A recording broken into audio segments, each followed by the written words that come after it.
हाँ तो प्यारे विद्यार्थियों, आज की इस ऑनलाइन सेशन में आपका हार्दिक स्वागत और अभिनंदन। हम शुरू करने जा रहे हैं राजस्थान की कला संस्कृति वाले पार्ट का लोक देवताओं वाला टॉपिक। तो आज का हमारा विषय रहेगा राजस्थान के लोक देवता।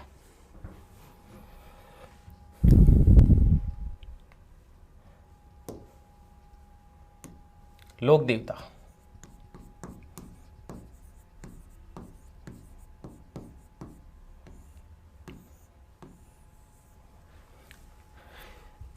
राजस्थान में लोक देवता किन्हें कहा गया, या अगर हम लोक देवताओं को परिभाषित करें तो ऐसे महापुरुष जिन्होंने जन्म तो साधारण मनुष्य के रूप में लिया, लेकिन अपने असाधारण कार्यों के बलबूते जनमानस द्वारा एक देवीय अंश के प्रतीक के रूप में स्वीकार किए गए और वो लोक देवताओं के रूप में प्रतिष्ठित हो गए।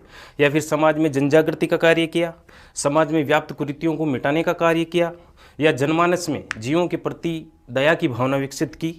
ऐसे महापुरुषों को स्थानीय लोगों ने देवताओं की संज्ञा दी और वो लोक देवताओं के रूप में प्रतिष्ठित हो गए।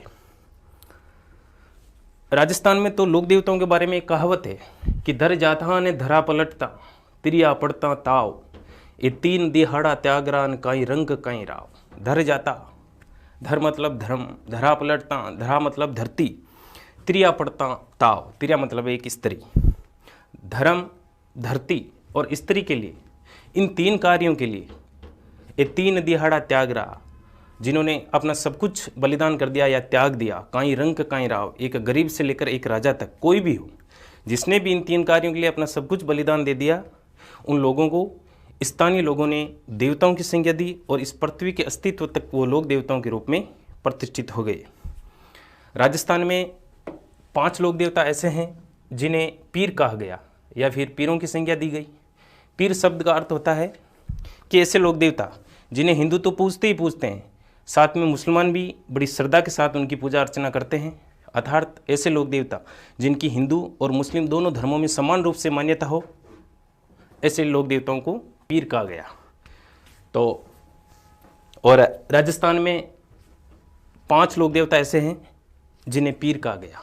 पाबू, हड़बू, रामदे, मंगलिया मेहा और 5वां पीर पदहर जो गोगा जी जेहा। तो ये 5 पीर है राजस्थान में। अच्छा, इन पीरों को याद कैसे किया जाए? तो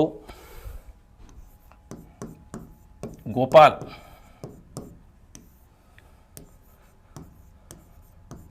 गोपाल मेहर करो। अच्छा, इस ट्रिक से भी आप याद रख सकते हैं। गोपाल वैसे भगवान श्री कृष्ण का उपनाम है और गोपाल शब्द का भी अर्थ गोपालक या गोरक्षक।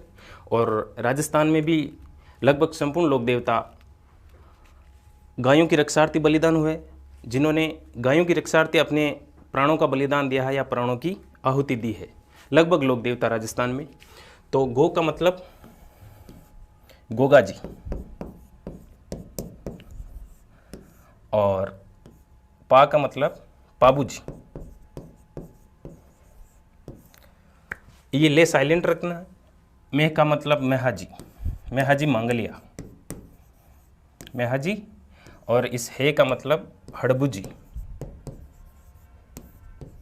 हड़बू जी। और रे का मतलब रामदेव जी। इस तरह से भी आप इन 5 पीरों को याद रख सकते हैं। ये 5 पीर है राजस्थान में, गोगा जी, पाबू जी, मंगलिया मेहा जी, हड़बू जी और रामदेव जी। अच्छा, इनको याद करने के लिए एक दोहा भी प्रचलित है, एक दोहा भी है, हमें तो याद रखना है। तो रूणी चा में राम दे, दोहा इस प्रकार है। रूणी चा में राम दे, रूणी चा में राम दे, बापीणी, बापीणी मेहावीर। रूणी चा में राम दे, बापीणी मेहावीर। अरे हड़बू बैठो बेंगटी ददरेवा गोगो पीर। हड़बू, हड़बू बैठो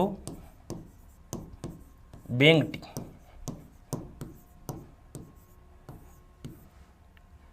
ददरेवा गोगो पीर।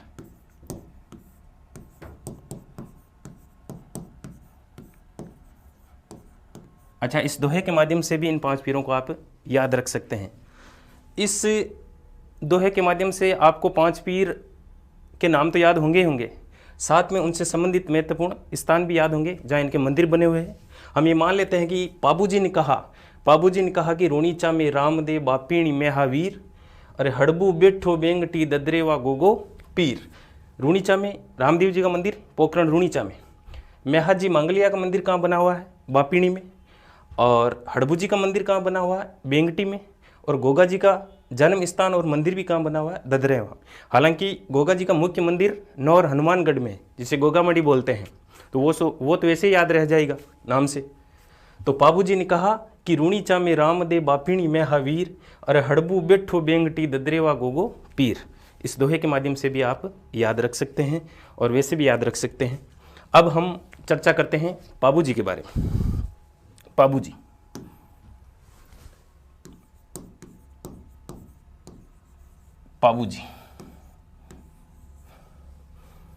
बाबूजी के बारे में कवियों ने लिखा है कि रजवटरो सहरो तूर सब सूरा सिरमोड़, धरती पर धाका पड़े रे रंक पाबू राठौड़। कवि लोग वर्णन करते हैं कि राजपूताना में, राजस्थान में राजपूताना में अगर कोई सिरमौर व्यक्ति है तो वो है बाबूजी। तो ये दोहा प्रचलित है बाबूजी के बारे में। इन्हें लक्ष्मण का अवतार कहा जाता है, लक्ष्मण का अवतार। ये अवतार याद रखने हैं आपको। रामदेव जी कृष्ण या विष्णु के अवतार, बाबूजी लक्ष्मण के अवतार, देवनारायण जी विष्णु के अवतार। नारायण शब्द तो वैसे ही भगवान विष्णु का प्रतीक है, तो ये अवतार याद रखना, यहाँ से क्वेश्चन बनता है। बाबूजी को ऊंटों के देवता कहा जाता है, ऊंटों के देवता। अच्छा, राजस्थान में सर्वप्रथम ऊंट कौन लेके आए थे? बाबूजी। राजस्थान में सर्वप्रथम ऊंट लाने का श्रेय बाबूजी को ही जाता है, तो बाबूजी को ऊंटों की देवता भी कहा जाता है। अब बाबूजी को ऊंटों की देवता कहा जाता है तो ऊंटों में एक बीमारी होती है सर्रा रोग, तो सर्रा रोग भी कौन ठीक करेंगे? बाबूजी। तो बाबूजी को सर्रा रोग निवारक देवता भी कहा जाता है, सर्रा रोग निवारक देवता, सर्रा रोग निवारक देवता।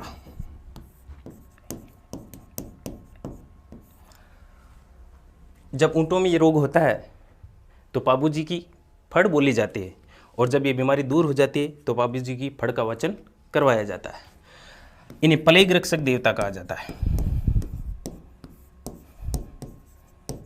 प्लेग रक्षक देवता। 1904 के लगभग राजस्थान में भयंकर महामारी फैली थी, ये प्लेग, कोविड की तरह। तो कहते हैं कि मारवाड़ में बाबूजी के प्रभाव से या बाबूजी के चमत्कार से इस महामारी से कोई विशेष जनहानि नहीं हुई, और तभी से बाबूजी को प्लेग रक्षक देवता की संज्ञा दी गई। तो बाबूजी को प्लेग रक्षक देवता भी कहा जाता है। बाबूजी को हाड़ फाड़ के देवता कहा जाता है, हाड़ फाड़ के देवता, हाड़ फाड़ के देवता। बाबूजी लोक देवता के साथ साथ एक वीर योद्धा थे। पाटन गुजरात के सूबेदार मिर्जा खां को युद्ध में बुरी तरह से पराजित करते हैं। तभी तो बाबूजी के बारे में कहा जाता है कि गोड़ो जोड़ो पागड़ी और मूछ तणी मरोड़, ए पांचवी राख ली रे रंक पाबू राठौड़। पूरा जीवन मूछ के दम पे जिया, पूरा जीवन स्वाभिमान के साथ जिया। ऐसे थे वीर पुरुष बाबूजी। बाबूजी की मूर्ति देखना आप, बाबूजी की मूर्ति देखना या फोटो देखना, बाबूजी की पगड़ी थोड़ी सी बाईं ओर झुकी हुई है, इसलिए बाबूजी को बाईं ओर झुकी हुई पाग वाले देवता भी कहा जाता है, बाईं ओर झुकी हुई पाग वाले देवता, झुकी हुई पाग वाले देवता।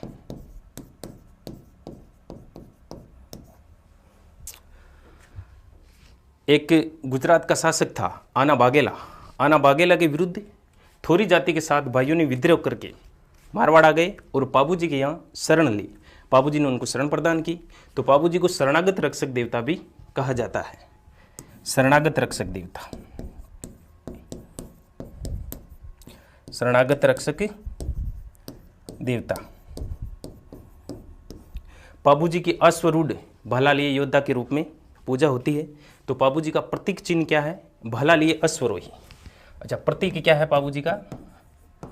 भला लिए अश्वरोही। तलवार लिए अश्वरोही कौन है? तेजाजी। और भला लिए अश्वरोही पाबूजी, भला लिए अश्वरोही, तो ये हुए पाबूजी। पाबूजी को लक्ष्मण का अवतार, पाबूजी को ऊंटों के देवता, पाबूजी को सरारोग निवारक देवता, पाबूजी को प्लेग रक्षक देवता, हाड़ फाड़ के देवता, बाईं ओर झुकी हुई पाग वाले देवता और शरणागत रक्षक देवता। एक बार क्विक रिवीजन कर लेते हैं हम। लोक देवता, लोक देवताओं में 5 पीर है, ये 5 पीर, पंच पीर, पंच पीर। पंचवीर में कौन है? गोगा जी, पाबू जी, हड़बू जी, मेहा जी और रामदेव जी। याद कैसे रख सकते हैं? गोपाल मेहर करो, तो गो से गोगा जी, पा से पाबू जी, ये ले साइलेंट रखना है, मे से मेहा जी, हे से हड़बू जी और रे से रामदेव जी। अगर आप एक दोहे के रूप में याद रखना चाहते हैं तो दोहा इस प्रकार है, रूणी चामे रामदे बापिणी मेहावीर, हड़बू बैठो बेंगटी ददरेवा गोगो पीर।